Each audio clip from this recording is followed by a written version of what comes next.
Here we are with our bottles of pee, as promised. Hold on. Lime. Having it zipped up is making it look more like a marshmallow. I can either drink lime before peeing in the bottle, or I can just put some lime in there. Hey guys, welcome back to Nitrate, our Bottles new of pee. podcast where we talk about movies that are worth talking about and we drink pee. I'm Erin and this is Micah. Hello.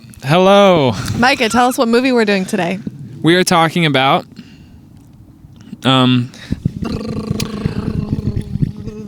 Nocturnal Animals. It's another Jake Gyllenhaal movie. We love Jake Gyllenhaal. It was made in It's a Jake Gyllenhaal 2016. It's considered an American neo-noir psychological thriller. It was written, produced, and directed by Tom Ford and based on the 1993 novel called Tony and Susan by Austin Wright. The movie stars Amy Adams and Jake Gyllenhaal and follows an art gallery owner as she reads a novel written by her first husband and begins to see the similarities between the novel and their former relationship. So it's pretty interesting. It is also, I would consider, one of my maybe like top 5 movies ever. I really like it. Wow, that's awesome. Nocturnal Animals. What can I say? But it's a good movie. It's good movie. You're in the right profession. What can be said? In the right hobby. Okay, so this movie starts off with a lot of obese women dancing naked with nipple tassels and, marching band hats. And I really don't know why. I think that what's-her-face, Amy Adams' character is some kind of provocative artist, and she really likes dank art. And What's dank? Dark and musty. Musty? Maybe not musty is the word. You can use it to describe different things. Like a basement would be dank. Do you mean damp? Like a damp basement? Like damp and dark and dingy and dank. Anyway, the movie starts out with some pretty intense shock value.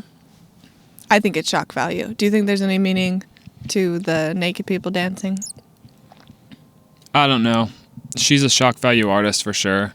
Not to say that that's the only value in her art, but she clearly likes provocative art. I would say that is really the only sort of unnecessary to the plot, shocking imagery in the movie. I actually quite appreciated that there were a lot of opportunities where they could have used really violent images and really just hard to look at images, and they didn't do that. So Amy Adams' mom in the book is Catholic, and you find out that Amy Adams' character comes from a Catholic background. And that's kind of one of the reasons why the mom says, hey, don't marry Jake Gyllenhaal's character in the first place. She says that he's basically not good enough. So one thing that I thought was kind of intriguing was the scene where Amy Adams is calling her daughter, and who actually doesn't exist anymore because she aborted her. This scene shows the daughter, if she were to be alive, shows the daughter in bed with her boyfriend. And the way she's laying is in the same position that she was laying when you see the daughter and the mother dead, when they play out the novel sequence, what happens in the novel. So in the novel, they're killed and you see the dead bodies, and the daughter is laying naked in the same position that she's laying when Amy Adams calls her in the real life and says, hey, just calling. She's just kind of checking up on her, and you end up finding out that it's a Sunday morning. I think it was meant to point out, again, her sort of losing touch with her Catholic roots, because she called her daughter on a Sunday, who, again, her daughter doesn't exist anymore. So I think this is meant to be sort of in her mind going on, like maybe a dream. I can't quite remember. But she reaches out to her daughter, and her daughter is in bed with her boyfriend, probably living with her boyfriend, which is not super Catholic, consistent with Catholicism.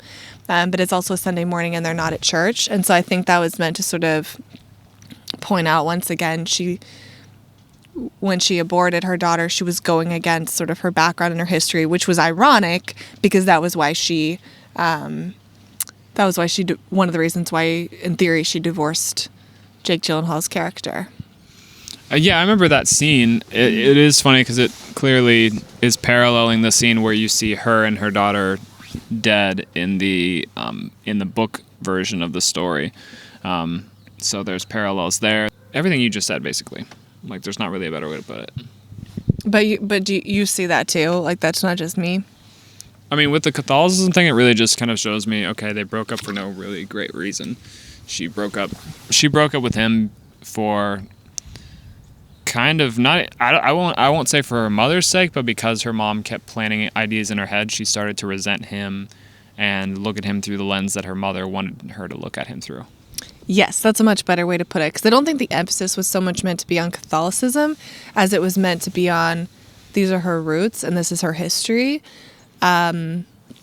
But I do think that the whole like Sunday morning in bed with her boyfriend thing was meant to be significant in pointing that out in a way, because she made that comment about the abortion, and I thought that was interesting.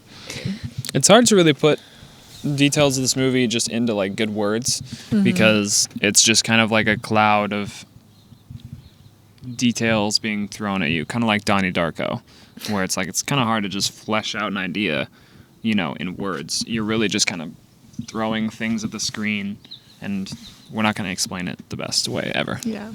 I think it's going to be tricky to figure out exactly how we talk about this stuff, because I think there's enough people out there summarizing movies. There's enough people out there reviewing it and saying, hey, this is good or bad, it's worth seeing or not. But what there aren't is a lot of people talking about sort of, because we're talking about Easter eggs, but we're also just sort of talking through what do we think this movie is about on its deepest level, and that can be tricky to sort of navigate. How do you get to that sort of definitive? Exactly. As a just so you guys know, this is our third video. We are not gonna have the ideas perfectly clear. We basically watch the movie and then we sit down and we talk about it. And luckily she took some notes. I did not take notes, but it's gonna be, you're basically watching our brains try to figure things out in real time. And so, as always, I know we always say this, but we do really want people to engage with us. Let us know if there's something that you thought, that you noticed, that was interesting, that you want to share with us, because we've also talked about maybe doing some type of response video. If we get some interesting comments where people want to engage further about the movies, we would love to do videos in response to that, and kind of do like part B to some of these, especially our favorites, because there are some here where there's just so much to say and we for sure have not covered everything. So let us know about those type of things. Let's talk about his book. Okay. So let's just talk about what each character represents. You've got Jake Gyllenhaal's character, who obviously represents himself. You've got his daughter, who represents his unborn daughter, that his girlfriend had aborted. You got his wife, who represents... His wife aborted. Well, were they married? They were married. They were married in real life? Yeah, because he was her ex-husband. Oh, right. Okay, so his ex-wife represents his wife. His daughter represents his ex-wife's aborted daughter. And then you've got these like four, some group of hicks that pull them over on the road and basically start harassing them and intimidating them. And they represent her as well. And so, you see how in the story, basically he's trying to... What do you think the detective represents? Oh, yes, the detective. The detective represents his dying will to get revenge. I think the detective represents the part of his brain that feels like he didn't try hard enough, he didn't fight hard enough for them, and all the questions he has. Because I think what he's trying to communicate to her with the book is partly that he has a lot of regrets that he didn't fight harder, but also that he had so many questions after she left him about why and who she was, and trying to figure out who she was and why she did what she did. And I think people can relate to that in relationships when they fail. Yeah, definitely. Absolutely. So you've got all the characters set up. Everything kind of goes to crap. It's funny to watch how you see Jake Gyllenhaal's character in the book basically trying to not be, you know, try not to antagonize too much the people who are threatening him and intimidating and harassing him. He keeps trying to cooperate with them and work with them. And he only, you know, every now and then has little bursts of anger and bursts of feeling like trying to take control of things, but by then it's too late. And it is the most depressing story to write because it's very similar to like I have like a personal scenario in my head of like the worst thing that could happen to me is pretty much that story. And so in the book he writes. It really hit me hard when I first saw the movie, because it was like my greatest fear in the world. And it's so painful to watch him just stand around while these bad things happen. And even when he tries to get revenge, he's helpless. Yeah. Mike and I both said after watching that, like the first thing that we said was, it makes you not want to be helpless. It makes you want to get a gun. It makes you want to be prepared. And yeah, absolutely. It's just I hear so many stories like that, and it's like it really does make you want to get a gun because it's like so many things can be avoided, you know. Yeah. But yeah, the book in itself is kind of his way of getting revenge on her. She reads it and it hits her, and she kind of looks at her life and sees that she left him for a grass is greener syndrome, but ultimately things weren't really better because now she has no daughter. Her new husband is cheating on her and barely hides it, and she's kind of turned into her mother a little bit. And so she kind of romanticizes the past and thinks about how supportive he was of her and how he really cared about her success. And then she and him arrange a meetup to, you know, go on a date. And she gets all ready and she's feeling finally like her life might turn a new page and maybe things can be better. Maybe she can, you know, be forgiven for all of her mistakes and things can go back to normal. But then he never shows up. And you noticed something in the scene where you felt like there was a shot where it looked like he was there for a second or something. Yeah, there was something interesting about the way they set up the scene, I think, just for the viewers to perceive it a certain way, where there's a table behind their table where there's a man and woman sitting. And so the scene is sort of meant to show the passing of time, how he's not showing up. So as the watcher, you're kind of feeling anticipation, like, is he going to show up? Is he going to show up? And there's this one part where there's a man sitting in the table behind them, and his shape is positioned in such a way that for a minute your eye almost thinks that he's there, that Jake Gyllenhaal has showed up and is sitting with Amy Adams, but then you realize, oh no, it's the guy behind. But I just thought it was an interesting sort of trick on the viewer. Like, it's just good for making you anticipate and making you sort of go through the same emotions that she's going through of like, because that happens right around the time where she thinks, isn't there a part where she thinks she sees him coming or she thinks he's shown up and then she looks over and he has it? The whole scene is definitely her anticipating. If I remember, there's music in this scene that also sounds very kind of like, almost like, what's the game that's like Jeopardy, I think. The music kind of reminded me of that a little bit in that it's just like yeah. Well, and that brings me to when Mike and I watched this movie, and actually, side note about that, when we watched this movie, I think when we watched it, we didn't know that we wanted to do this podcast. And I think watching this movie together was what made us go, we should do this podcast. And so it was kind of a turning point and just a cool moment for us. But also at that point, Mike and I we kind of paused the movie and said, well, it seems like they might be going the route of revenge. You know, this movie is about revenge. And I had asked Micah, do you think that's what it's about? And I actually can't remember your answer. Do you think that this movie is about revenge, or do you think that ultimately it's about something else? Do you think it's about something else? I think I wanted to be resistant to the idea that it was revenge as the main thing, because it feels boring to me. I think I'm probably more settling on it's about his. I mean, yes, you make decisions and there are consequences to your decisions, but I think it's less about her and more about him. I think it's about how he regretted not fighting for them and how he had a lot of questions. It's meant to like be more looking at his journey. Less about like, oh look, you know, he took revenge on her. I think that's boring if that's what it's about. Yeah. I mean, at the end of the day, it really is just kind of it's just a story of a relationship that went bad, and it's really dark representation of seeing how both sides ended up coping with and reacting to their new realities.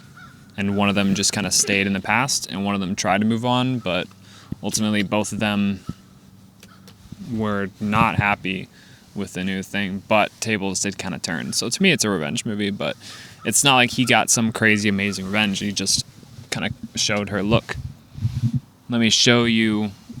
To me, it's more about her than it is about him. Like, he's the character you obviously sympathize with more, but it's about her seeing the weight of her actions and how how the person she did these things to interpreted it as like the most disgusting, horrible thing you could do to a person.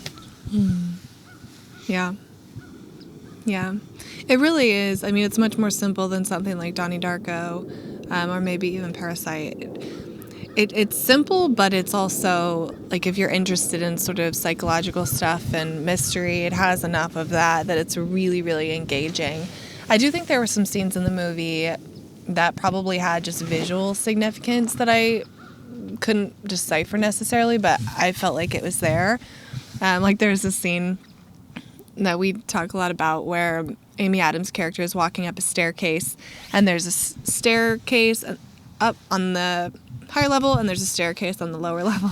And at the beginning, she's walking up the low road, and then it shows her walking up the high road. And I was wondering if that had any significance to sort of the point that we were in with the story, what they were saying, you know, was sort of going on in her mind and where she was at with everything. But I don't know if it did. Same way, I think possibly some of the art that you see in the movie has significance to the greater story. I wouldn't be surprised if it does. I didn't necessarily pick up on any particular thing that I would want to point out, but there were a couple parts where the art was... I would think that the art probably had some sort of significance somewhere. But yeah, I mean, it was simple enough to be pretty easy to comprehend the first time you see it and talk about it. But it's a great movie. It's a really, really good movie. As far as I remember, outside of the book parts, the like color is really good in the movie too, because you see when they were still together in reality. I don't think it was black and white. When they were still together in reality, a lot of the color is really warm and welcoming. And after they break up, when you're watching scenes of just her, it's a lot of black and white. Like, technically it's they're color shots, but it's a lot of black and white and red. Seems to be what her life is like surrounded by. Yeah. You definitely get the sense that Jake Gyllenhaal and Amy Adams' characters have quite a bit more of a connection than Amy Adams and her new husband, even back when they were first cheating on. We're sure it's Amy Adams, right? Yeah, it's Amy Adams for sure. Okay. Who plays the redhead in the book? The wife in the book. It's not Isla Fisher, is it? Maybe. I think that might be it. Maybe. I don't know. A lot of redheads. Yeah. There's not as much to say about this movie. Yeah, there's not as much to Great say cast. about it. But I would just really point out that it's a great movie. I mean, every movie we do, we're going to like for various reasons, but this one is just like, I think I really underestimated this. Like, I think I knew it was out for quite a while and never felt the need to see it. And I don't know why, because I was telling Micah, this is the type of movie that I would read. This is the type of book I pick out to read. And so I'm excited that it was originally a book, because I think I'm going to go and try to track it down and read it, because it just seems super interesting. And I want to read the book too because I'm sure there's so many more insights into what's going on, like just on camera. Yeah, that's true. That's the weird thing about putting a book into a movie. It's like you're trying to find a way visually to say all the things that the page will just tell you directly. And everyone complains about exposition in a movie, and I think the reason they complain about it is because it's like you're not really doing your job as a filmmaker if you are just telling us all the things that the book tells us, because then you're just a book and you're no more interesting than a book. And books are interesting, but you're there for the visual aspect of it. Well, and that's good credit to the movie too, because it's hard to make a good movie, but it's even harder to make a good movie based on a book. I mean, it's easy to fail when you're doing that, so that's impressive.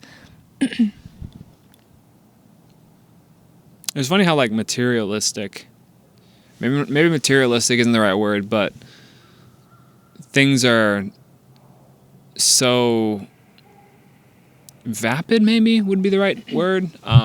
Things are just so shallow and vain in her version of what she wants. And you kind of see it at her company where she drops her employee's phone and she's like, oh my gosh, I'm so sorry, because it breaks. She's like, it's okay. The new one's coming out in like a month anyways, or something like that. And she just doesn't even care. Oh yeah, I forgot about that scene because it was significant because wasn't she looking at her coworker's daughter on a nanny cam? Yeah. And so you could kind of see, for I want to say the first time in the movie, that Amy Adams' character had some regret about her abortion. Yeah, and she was... It was clear that the book, she read the book as reality. She was drawing parallels too. That was maybe their way of showing that she was actually understanding it to be that way. Yeah, that she got it. She got what he was saying. It's a good movie. It's a good movie. Every movie we do is going to be good in some way, but... I'm surprised how little there is to say about this one. I know. I mean, I think if you've seen it, you probably caught...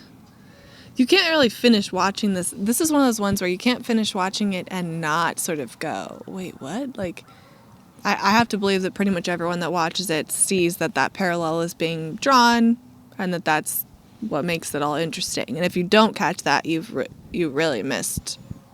I mean, you really missed it. So. We were going to do another Jake Gyllenhaal movie. We were going to do Nightcrawler, but we had the same problem when we were watching that, when we were like, there's not really that much to talk about. Like, there are good movies that are deep and have a lot to say, but it's kind of like, if you see the movie, you get it. Like, everything is there sometimes.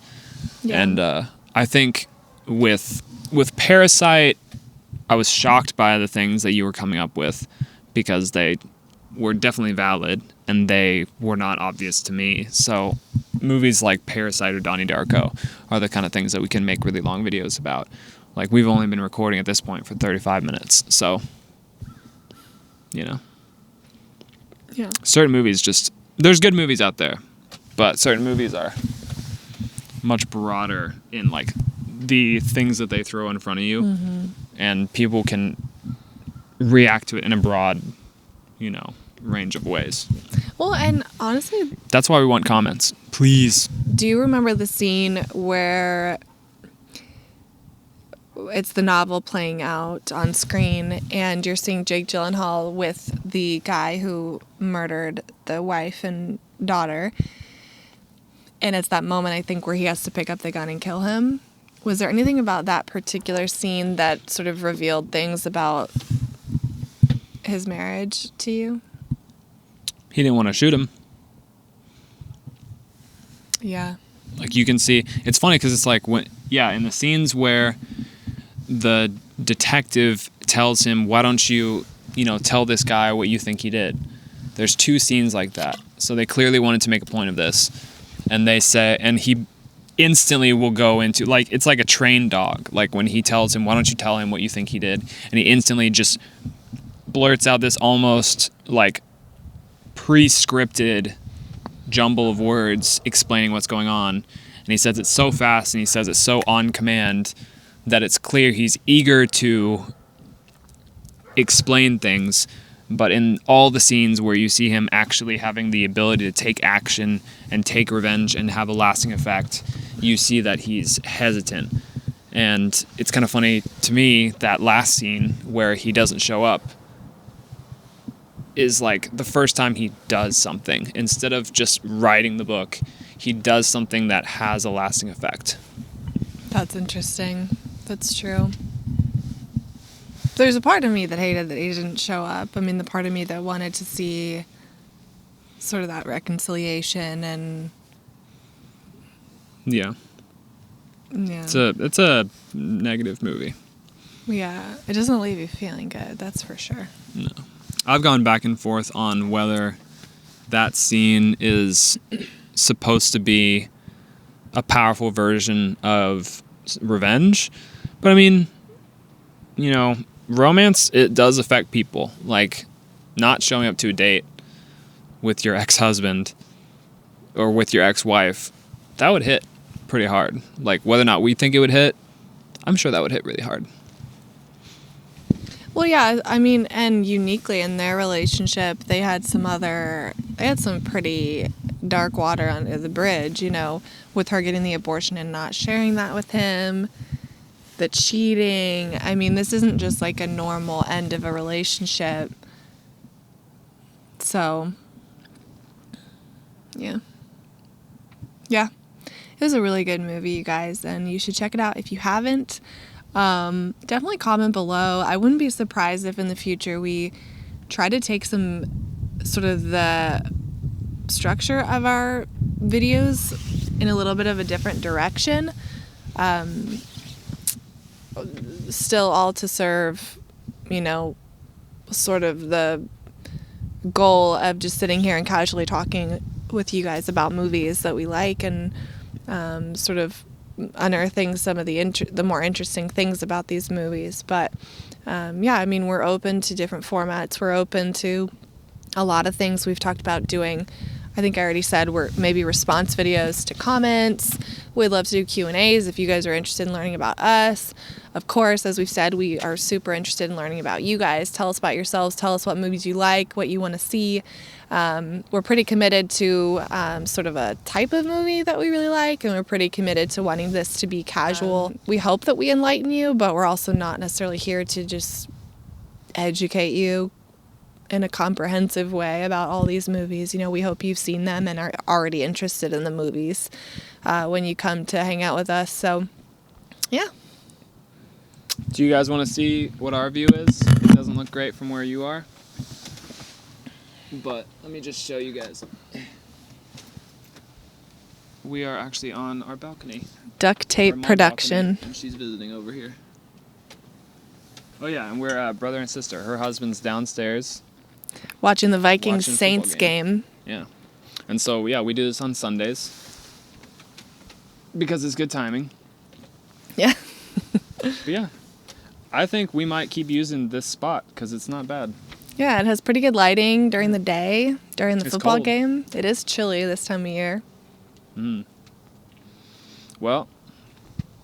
Oh, wait. I don't even have my mic. Could you guys hear anything I said? I'm sure they could hear in my mic. You think so? Pretty close. Okay, yeah. good. All right, well. Well, guys, we will see you next time. We'll try to bring beer again. Hey, Happy New Year. Happy New Year. Should we end the video there? Yeah. All right, leave a like, comment, and subscribe. If you like the video, it actually helps us more than you think. It does help us. Please. Bye, All right, guys. Bye.